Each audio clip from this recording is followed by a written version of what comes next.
Hello students, welcome back to my YouTube channel Mathematics Tricks by Neha. I am Neha, your mathematics teacher. बच्चों हमने क्या start किया हुआ था, हमने क्लास 8 से सुपर मैथ स्टार बुक का चैप्टर 12 स्टार्ट किया हुआ था। लास्ट लेक्चर में हमने 12.1 और 2 कंप्लीट कर ली थी। आई होप कि आप सबने वो वीडियो देख ली होगी। अगर जिसने नहीं देखी है तो डिस्क्रिप्शन में लिंक मेंशन है, आप जाके देख सकते हो। आज की वीडियो में हम 12.3 एक्सरसाइज स्टार्ट करेंगे, फैक्टराइज ईच अलजेब्राइक एक्सप्रेशन। मैं आप लोगों को बच्चों साथ साथ में ही सब कुछ क्लियर करवा रही हूँ, पहले नहीं बता रही। जो आइडेंटिटी लग रही है वो साथ साथ में ही हम क्लियर कर रहे हैं और साथ साथ में ही क्लियर करके साथ ही एक्सरसाइज कर रहे हैं। 12.1 में हमने क्या किया था, कॉमन निकाले थे, रीअरेंजिंग की थी, ग्रुपिंग की थी। 12.2 में हमने 2 आइडेंटिटीज लगाई थी, a+b whole square and a-b whole square की। 2 आइडेंटिटी लगा के क्वेश्चन सॉल्व किए थे और आज 12.3 स्टार्ट करने वाले। 12.3 में जो आइडेंटिटी लगेगी वो हम करेंगे आज। पहले 12.3 में ये वाली आइडेंटिटी यूज होगी, a² - b² is equal to a+b a-b। ठीक है, चलिए स्टार्ट करते हैं। स्टार्ट करने से पहले जिन बच्चों ने मेरे चैनल को अभी तक सब्सक्राइब नहीं किया है वो चैनल को सब्सक्राइब कीजिए और बेल आइकन के बटन को ऑन जरूर कर दीजिए ताकि आपको वीडियो टाइमली पता लगती रहे और आपको नोटिफिकेशन आ जाए। साथ ही साथ आप वीडियो देखो और प्रैक्टिस करो, ठीक है, क्योंकि अभी हॉलीडेज चल रही हैं, स्कूल में अभी सेकंड टर्म स्टार्ट नहीं हुआ। आप लोग पहले ही प्रैक्टिस करोगे तो आपके अच्छे मार्क्स, बहुत अच्छे मार्क्स आएंगे, क्योंकि मैथ हमेशा प्रैक्टिस पे ही चलता है। बिना प्रैक्टिस के मैथ नहीं होता। जितनी ज़्यादा प्रैक्टिस करोगे उतनी ज़्यादा ही आपकी कैलकुलेशन करने की स्पीड भी फास्ट होगी और सम भी आप जल्दी जल्दी कर पाओगे। ठीक है, चलिए अब स्टार्ट करते हैं 12.3 एक्सरसाइज। अब हम स्टार्ट करते हैं बच्चे 12.3 एक्सरसाइज। अब देखिए, आपने 12.1 और 2 में भी फैक्टराइज ही किया था, थर्ड में भी फैक्टराइज ही करोगे। ठीक है, जो अब हम न्यू एक्सरसाइज में करेंगे, जो मैंने आपको पहले क्लियर कर दिया 12.1 में क्या किया, 2 में क्या किया। अब हमारे पास ये देखो फर्स्ट क्वेश्चन है, फर्स्ट क्वेश्चन 81p² - 121। अब इसमें ना तो बच्चे आप कुछ कॉमन निकाल सकते हो, ना ही कोई ग्रुपिंग कर सकते हो, ना ही ऐड सब्ट्रैक्ट, कुछ भी नहीं कर सकते। तो यहाँ पे एक प्रॉपर्टी लगेगी, ये देखो a² - b² then a - b ए। ठीक है, ये देखो ऐसे करनी है। हमारे पास ये होगी a² - b², ऐसे 2 फैक्टर्स बनेंगे। अब आप देखो कि इसको इस फॉर्म में बनाना है। पहले 81p² - 121 a² क्या होता है, मतलब कि a² मतलब कि ये a² है, ये b² है। 81 क्या होता है, 9 का स्क्वायर, साथ में p है तो 9p²। 121 क्या हो गया, 11 का स्क्वायर। ठीक है, अब ये बन गया a² - b²। अब हम लिख सकते हैं a+b देन a-b। ठीक है, तो हम क्या लिखेंगे, 9p + 11 एंड 9p - 11। ये क्वेश्चन है, ये आपका आंसर आ गया। ठीक है, फर्स्ट क्वेश्चन कंप्लीट है। चलिए सेकंड क्वेश्चन पे चलते हैं। एक दो क्वेश्चन करोगे ना तो क्लैरिटी हो जाएगी कि हम कर क्या रहे हैं। ठीक है, 100 - 49 a²। 100 को हम लिख सकते हैं 10 का स्क्वायर, 49 को लिख सकते हैं 7a का square, then 10 + 7a, 10 - 7a, a+b a-b, a² - b²। यही प्रॉपर्टी यूज होनी है सारे क्वेश्चंस में, ये यूज होगी। ठीक है, चलिए अब थर्ड क्वेश्चन देखते हैं। 225x² - 16y²। 225 जो है ना, इसको हम लिख सकते हैं 15x का स्क्वायर, बिकॉज क्या होता है ना, 15 × 15 होता है 225। 16 क्या होता है, 4y का square, then 15x + 4y and 15x - 4y। Identity use कर रहे हैं, बस वही लगा रहे हैं और कुछ भी नहीं कर रहे। ठीक है, बहुत इजी क्वेश्चन है बच्चों, अगर आप करोगे ना तो प्रैक्टिस बहुत इजी है। ठीक है, अब नेक्स्ट क्वेश्चन हमारे पास है फोर्थ पार्ट, a⁵ - 16a³। अब इसमें हमने a² - b² बनाना है ना। ठीक है, बट इसमें क्या है, a³ तो बाहर आ सकता है। ये लास्ट वाले में देख सकते हैं, हम कॉमन करते थे, a³ तो बाहर आ गया। Then a² - 16a, sorry a नहीं आएगा क्योंकि a³ बाहर आ गया, हमारे पास ये आ गया। अब यहाँ पे हमने क्या करना है, a³। ठीक है, अब आप ये मत सोचना कि हमने कॉमन निकाला सम सॉल्व हो गया, नहीं, यहाँ पे ये आइडेंटिटी लगनी ही लगनी है, यहाँ पे ये लगेगी क्योंकि हमें फैक्टराइजेशन करनी मैंने फैक्टराइजेशन तो की नहीं। देन ए का स्क्वायर -4 का स्क्वायर, ठीक है, वो तो ऑलरेडी जो कॉमन लिया वो तो बाहर ही रहेगा ना, जो कॉमन लिया हमने वो हमेशा बाहर रहेगा। देन क्या आ गया, ए +4 एंड a -4, ठीक है, ये आ गया। ये ब्रैकेट्स आप डालो चाहे ना डालो कोई फर्क नहीं पड़ता, ठीक है। अब देखते हैं नेक्स्ट क्वेश्चन हमारे पास क्या है। फिफ्थ पार्ट क्या है हमारे पास, 45x² -20, ठीक है। अब पहले तो हमने यही देखना है कि कुछ कॉमन निकल रहा है कि नहीं निकल रहा है, इन दोनों में कॉमन निकल रहा है 5, तो पहले कॉमन निकाल लो। 5 9x² -4, ठीक है, 5 देन 9 को हम बोल सकते हैं 3x का होल स्क्वायर -2 का होल स्क्वायर, तो ये बन गया 5 3x + 2 एंड 3x -2, ठीक है, ये बन गया, ये आपका आंसर आ गया, ठीक है। नेक्स्ट क्वेश्चन पे चलते हैं। अब नेक्स्ट क्वेश्चन क्या है हमारा, देखते हैं। नेक्स्ट अब 6th पार्ट हमारे पास गिवन है 81p² -p³ Q4।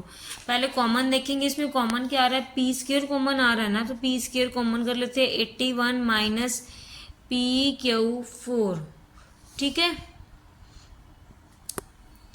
सॉरी बच्चों, स्टेटमेंट में ना 81 की पावर p की पावर 7 है यहाँ पे, तो p की पावर 4 यहाँ पे रहेगी, ठीक है। अब p² कॉमन लिया है हमने, p³ लिया है, p³ मैं दोबारा ही कर देती हूँ, p³ लेंगे हम तो क्या आ गया 81 p की पावर 4 - q की पावर 4। अब p³ तो कॉमन आ गया, अंदर 81 क्या होता है 9p² की होल स्क्वायर -q की स्क्वेयरिंग की होल स्क्वायर, ठीक है। अब ये हमारे पास क्या है, ये हमारे पास पूरी टर्म क्या है a², ये b है, दैट मीन्स a का square p 9 p² - q², sorry plus, then 9 p² - q², ये बन गया, ठीक है। क्योंकि ये पूरी टर्म हमारे पास क्या थी 81 p के 9 p² था, ये a था ये b था, ठीक है, तो हमने a + b a - b लगाया, ठीक है, क्लियर है। चलिए नेक्स्ट क्वेश्चन पे चलते हैं, 7th क्वेश्चन पे। 7th क्वेश्चन हमारे पास क्या गिवन है, x² - 36 y² 2/25, तो इसको हम कर सकते हैं x/6, ठीक है, x/6 की पावर होल स्क्वायर लिख सकते हैं, ठीक है। ये क्वेश्चन हमारा बच्चे फ्रैक्शंस में है, फ्रैक्शंस में है तो x6 का स्क्वायर x/6 का होल स्क्वायर माइनस y/5 का होल स्क्वायर। कैसे किया हमने कैसे किया, ऊपर स्क्वायर था नीचे स्क्वायर बनाया, ऐसे x²/6 का स्क्वायर, देन हमने कॉमन ले लिया, ठीक है, फिर कॉमन लेके स्क्वायर कॉमन लेके ऐसे ही बना दिया डायरेक्ट, ठीक है। तो a² - b² तो बन गया a + b x/6 + y/5 and x/6 - y/5, ठीक है, क्लियर है, ये आपका आंसर है। चलो ठीक है, अब नेक्स्ट क्वेश्चन पे चलते हैं। नेक्स्ट हमारे पास 8th क्वेश्चन है 49x² 144 - 16y² 25। अब 49 किसका स्क्वायर है, 7 का स्क्वायर है, 7x का स्क्वायर, और 144 किसका 12 का स्क्वायर, माइनस 4y का स्क्वायर, देन 5 का स्क्वायर। अब इकट्ठा कर देंगे 7x/12 का होल स्क्वायर माइनस 4y/5 का होल स्क्वायर, ठीक है। आइडेंटिटी अब अप्लाई होगी, 7x/12 plus 4y/5 then 7x/12 minus 4y/5, ठीक है, ठीक है। 8th क्वेश्चन है ये, क्लियर हो गया सबको। चलिए नेक्स्ट क्वेश्चन करते हैं, 9th क्वेश्चन, ठीक है। 9th क्वेश्चन क्या है, x² / 8 माइनस y² / 32, ठीक है।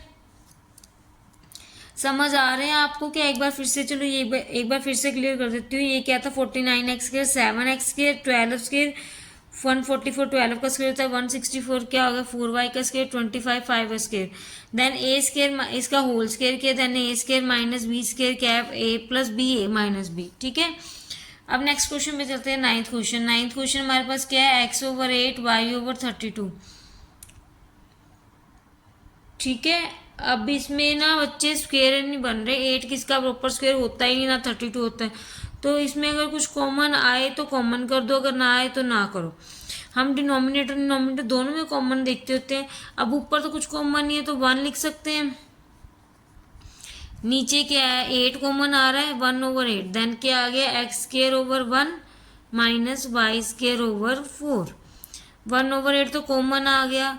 देन x/1 का होल स्क्वायर माइनस y/2 का होल स्क्वायर। ठीक है, क्योंकि 4 का क्या होता है बच्चे, 4 होता है ना हमारे पास 2 का होल स्क्वायर, तो हम लिखना था y²/2 का स्क्वायर, देन हमने इकट्ठा करके इकट्ठा ही लिख दिया y/2 का होल स्क्वायर। तो 1/8 x - 1 plus y/2, then x-1 minus x/1 minus y/2।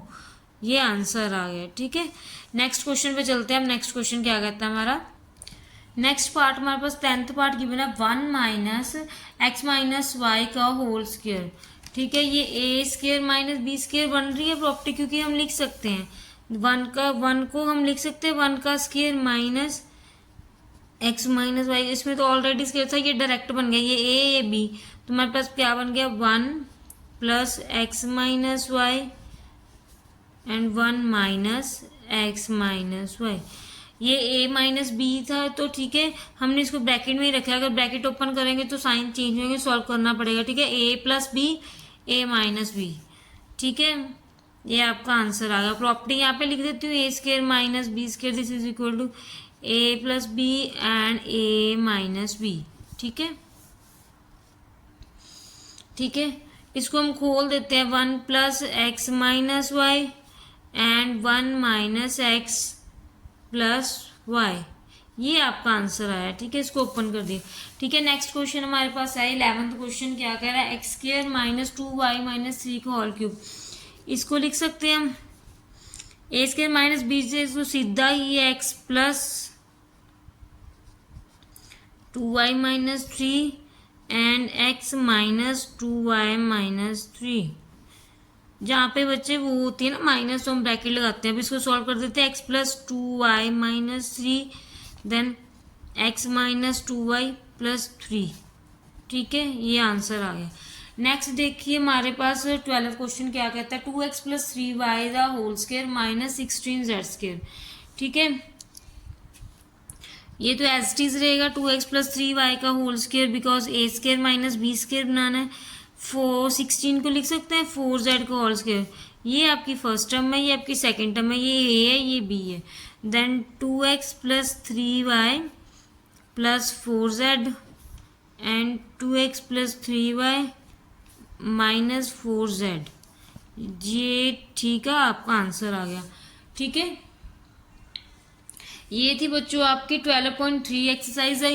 इस लेक्चर में हमने क्वेश्चन 1 से लेकर 12 पार्ट तक किए हैं। वैसे इसके पार्ट तो बच्चे ज़्यादा हैं, आई थिंक 18 पार्ट हैं, 18 पार्ट और सेकंड था। ये हमारे सिलेबस में नहीं है, हमारे सिलेबस में यही क्वेश्चन थे।